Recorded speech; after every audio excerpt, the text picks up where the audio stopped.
ಕನ್ನಡದ social media ಇನ್ಫ್ಲೂಯೆನ್ಸರ್ಗಳಲ್ಲೇ top 5 ಅಲ್ಲಿ ಹೆಸರನ್ನ ತಗೊಳ್ಳುವಂಥದ್ದು ವರುಣ್ ಆರಾಧ್ಯ.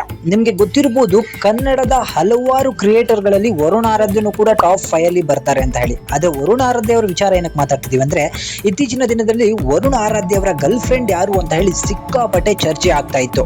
ಅದಕ್ಕೆ ವರುಣ್ ಆರಾಧ್ಯ ಅವರು ಪ್ರತಿಯೊಂದು ವಿಡಿಯೋದಲ್ಲೂ ಕೂಡ ಸಸ್ಪೆನ್ಸ್ ಅನ್ನ ಮೇಂಟೈನ್ ಮಾಡ್ತಾ ಇದ್ರು, ಸಿಕ್ಕಾಪಟ್ಟೆ ಕ್ರಿಯೇಟ್ ಅನ್ನ ಮಾಡ್ತಿದ್ರು ಜನಗಳಲ್ಲಿ. ಯಾವ ರೀತಿ ಅಂದ್ರೆ, ಅವರ ಅಭಿಮಾನಿಗಳಂತೂ ದಯವಿಟ್ಟು ತೋರ್ಸೇ ಬಿಡ್ರಿ ಯಾರದು ಹುಡುಗಿ ಅಂತ ಹೇಳಿ ತುಂಬಾ ಕಮೆಂಟ್ ಗಳನ್ನ ಹಾಕ್ತಿದ್ರು. ತುಂಬಾ ಜನ ಅದನ್ನ ವರ್ಷ ಕಾವೇರಿ ಅಂತಾನು ಕೂಡ ಹೇಳ್ತಾ ಇದ್ರು. ಯಾಕಂತ ಹೇಳಿದ್ರೆ, ನಿಮಗೆ ಗೊತ್ತಿರಬಹುದು, ವರುಣ್ ಆರಾಧ್ಯ ಅವರ ಮೊಟ್ಟ ಮೊದಲ ಲವ್ವರ್ ಅವರು ವರ್ಷ ಕಾವೇರಿ ಅವರು. ಸೊ ವರ್ಷ ಕಾವೇರಿ ಅವ್ರನ್ನ ಮತ್ತೆ ವರುಣ್ ಅವರು ಮದುವೆ ಆಗ್ತಿದ್ದಾರೆ, ಅದು ಅವರೇ ಅಂತ ಹೇಳಿ ತುಂಬಾ ಜನ ಅನ್ಕೊಂಡಿದ್ರು. ಬಟ್ ಅದಕ್ಕೆ ಈಗ ಫುಲ್ ಸ್ಟಾಪ್ ಬಿದ್ದಿದೆ.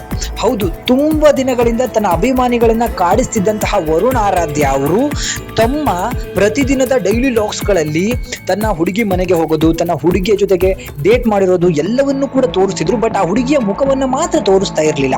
ಆದ್ರೆ ಅದು ಎಲ್ಲದಕ್ಕೂ ಕೂಡ ಇವತ್ತು ಫುಲ್ ಸ್ಟಾಪ್ ಅನ್ನ ಕೊಟ್ಟಿದ್ದಾರೆ. ವರುಣ್ ಆರಾಧ್ಯ ಅವರು ತಮ್ಮ ಹುಡುಗಿ ಯಾರು, ತನ್ನ ಲವ್ವರ್ ಯಾರು, ತಾನು ಯಾರನ್ನ ಮದುವೆ ಆಗ್ತಿದ್ದೀನಿ ಅಂತ ಹೇಳಿ ಸಿಕ್ಕಾಪಟ್ಟೆ ಚೆನ್ನಾಗಿ ಕ್ಲಾರಿಟಿಯಾಗಿ ಒಂದು ಫೋಟೋವನ್ನ ಬಿಟ್ಟಿದ್ದಾರೆ. ಈ ಫೋಟೋವನ್ನ ನೋಡ್ತಿದ್ದೀರಾ? ಸೊ ಇವರು ಈಗ ವರುಣ್ ಆರಾಧ್ಯ ಅವರನ್ನ ಮದುವೆ ಆಗ್ತಿರುವಂತಹ ಹುಡುಗಿ. ಸೊ ಇವರು ಏನ್ ಕೆಲಸ ಮಾಡ್ತಿದ್ದಾರೆ, ಏನ್ ಮಾಡ್ತಿದ್ದಾರೆ ಎಲ್ಲವನ್ನು ತಿಳ್ಕೊಬೇಕಂತ ಹೇಳಿದ್ರೆ ನೀವು ವರುಣ್ ಆರಾಧ್ಯ ಅವರ ಒಂದು ವಿಡಿಯೋನ ಬಿಟ್ಟಿದ್ದಾರೆ, ಅದರಲ್ಲಿ ಹೋಗಿ ನೋಡಬೇಕಾಗತ್ತೆ. ಏನೇ ಆಗ್ಲಿ, ಈ ಜೋಡಿ ಸಿಕ್ಕಾಪಟ್ಟೆ ಚೆನ್ನಾಗಿದೆ. ಇವರಿಬ್ರಿಗೂ ಕೂಡ ಒಳ್ಳೇದಾಗ್ಲಿ. ಹಿಂದಿನ ಜೀವನದಲ್ಲಿ ಏನಾಗಿರುತ್ತೋ ಹಾಗೂ ನಾವು ಈ ಹಿಂದೆ ಪಾಸ್ಟ್ ಏನೇ ನಡೆದಿರುತ್ತೋ ಎಲ್ಲವನ್ನು ಕೂಡ ಮರಿಬೇಕು. ಯಾಕಂದ್ರೆ ಎಲ್ರಿಗೂ ಕೂಡ ಒಂದು ಲೈಫ್ ಅನ್ನೋದು ಇದ್ದೇ ಇರುತ್ತೆ. ಅವರ ಲೈಫ್ ಅನ್ನ ಅವರು ಮುನ್ನಡೆಸ್ಕೊಂಡು ಹೋಗ್ಬೇಕಾಗತ್ತೆ. ಅದರಿಂದಾಗಿ ವರ್ಷ ಕಾವೇರಿ ಹೆಸರನ್ನ ಬಿಟ್ಟು ಇವರಿಬ್ಬರ ಬಗ್ಗೆ ಏನಾದರೂ ಇದ್ರೆ ಅದನ್ನ ಕಮೆಂಟ್ ಮಾಡಿ ತಿಳಿಸಿ. ಹಾಗೂ ಈ ಜೋಡಿ ಹೇಗಿದೆ ಅಂತಾನು ಕೂಡ ದಯವಿಟ್ಟು ಕಮೆಂಟ್ ಮುಖಾಂತರ ತಿಳಿಸಿ.